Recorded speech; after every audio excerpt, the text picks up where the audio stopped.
Break के बाद future express में आप सभी का स्वागत है। और इंडेक्स जो का तो और बात याद वही रखिएगा, आज सेकेंड हाफ के लिए इंपॉर्टेंट सप्लाई क्लस्टर रहेगा 22,400 और नीचे इंपॉर्टेंट है पोर्ट्राइटस के कन्विक्शन के अनुसार 22,310।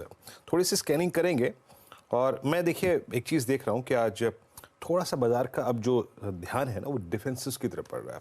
मैं आपके सामने स्क्रीन पे एक इंस्टेंस रखता हूँ। Let's bring Nifty FMCG index, और ये वो इंडेक्स है जो कि बिल्कुल ठंडा पड़ा रहा है अब तक के इस पूरे मूव में, बट एट 53,875 ये भी आज अपने क्लस्टर ऑफ मूविंग एवरेजेस को बार बार स्ट्राइक करता हुआ। और इसका एक जीता जाता उदाहरण ये है कि आज HUL में एक बाइंग आ रही है। हिंदुस्तान यूनिलीवर रखिएगा स्क्रीन पे एक बार, देखते हैं। इट्स 2267 आज अपनी लास्ट 5-6 कैंडल्स जो कि सबसे लोवेस्ट ट्रैजेक्टरी में परसिस्ट करती हैं, जो कि इसकी 2 वीक लो की 5 कैंडल्स हैं, वहां से थोड़ा सा बाहर निकलता हुआ उन 5 कैंडल्स के हाइस को क्रॉस करता हुआ। तो ओवरसोल्ड स्टॉक्स भी आज पुल बैक देते हैं, ये अमूमन होता है। अब आते हैं आज के सस्ता ऑप्शन ट्रेड पे, ये प्रशांत जी के ट्रेड पे। प्रशांत जी, सस्ता ऑप्शन में क्या पिक करेंगे आप? जी वीरू जी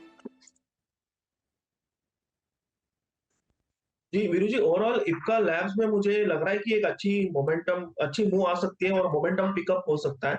तो इसको हम अप्रैल के 1240 1240 स्ट्राइक प्राइस कॉल के जरिए ट्रेड कर सकते हैं। करीबन 45 के आसपास चल रही है, 45 के आसपास। यहाँ पे स्टॉप लॉस रखेंगे 30 का और टारगेट रखेंगे 70 से लेके 80 70 टू 80 के आसपास। ओवरऑल मुझे लग रहा है कि स्टॉक में मोमेंटम बिल्ड होने के और वॉल्यूम के साथ मूव कंटिन्यू होने के चांसेस काफी ज्यादा है। इप्का लैब 1240 की कॉल ऑप्शन। अच्छा, इप्का लैब को एक बार स्क्रीन पे देखते हैं कर क्या रहा है। देखिए इप्का लैब में एक बड़े ही लंबे टाइम फ्रेम का जो है वो असिस्ट करता है, और इसका टेक्निकली जो ब्रेकआउट है वो 1224 के ऊपर था, और स्पॉट ऑलरेडी अगर आप देखें 31 पे ट्रेड कर रहा है। तो आई थिंक फॉर्मेशन जो है वो ऑलमोस्ट अपना जो रिएक्शन है वो दे रही है, और इसी मोमेंटम को फ्लैग बहुत एक एग्रेसिव पैटर्न होती है।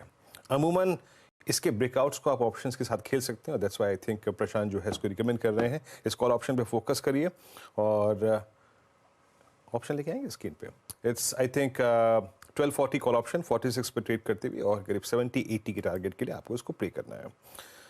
HL जैसे कि मैं बात कर रहा था कि मूव देता हुआ और अब डे हाई की ट्रैजेक्टरी में आता हुआ HL, और क्या इस वक्त इम्प्रेस कर रहा है।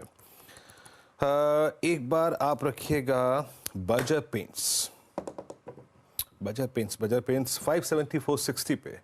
प्रशांत एक बार इसको भी देखिएगा, और 570-450, इसका मतलब ये है कि दो चीज़ें हुई थी। आपको मालूम होगा कि पिडलाइट ने बहुत स्ट्रांग मूव दिया। पिडलाइट आपका ऑल टाइम हाई ट्रैजेक्टरी में चला गया, और उसी के पैरेलली अगर आप देखें एशियन पेंट्स ने कल अपना 52 वीक लो क्रिएट किया था, कल परसों तरसों में।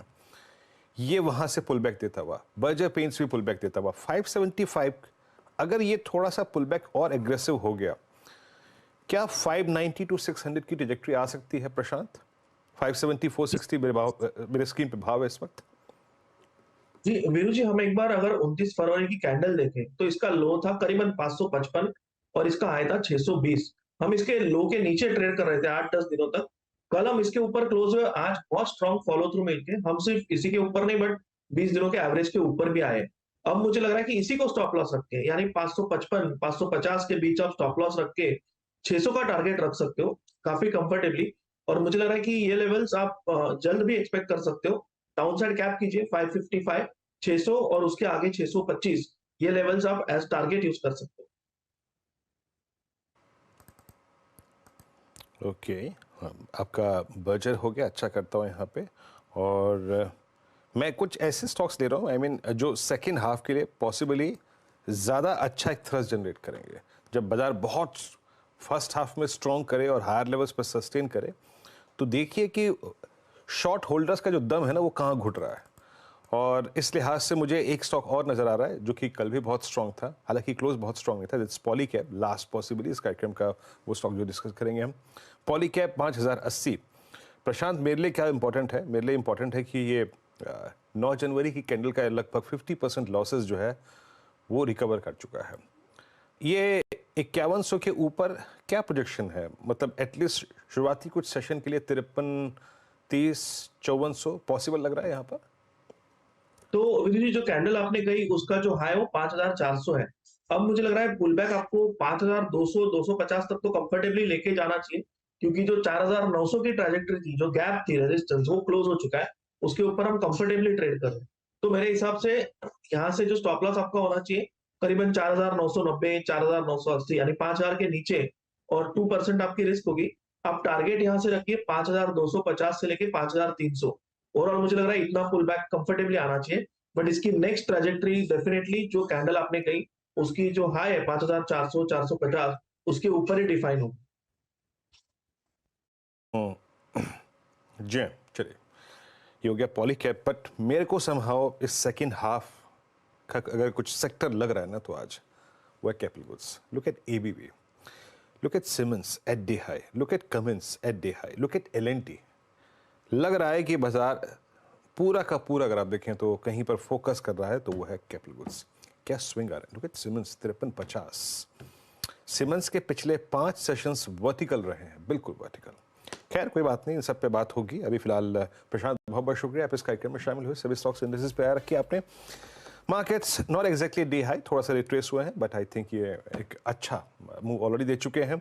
आपसे अगली मुलाकात होगी आज कमाई का अड्डा में अनुज के साथ। तब तक के लिए नमस्कार। बता दें कि मनी कंट्रोल पर दिए गए विचार एक्सपर्ट्स के अपने निजी विचार होते हैं। वेबसाइट या मैनेजमेंट इसके लिए उत्तरदायी नहीं है। यूजर्स को मनी कंट्रोल की सलाह है कि कोई भी निवेश निर्णय लेने से पहले सर्टिफाइड एक्सपर्ट की सलाह लें।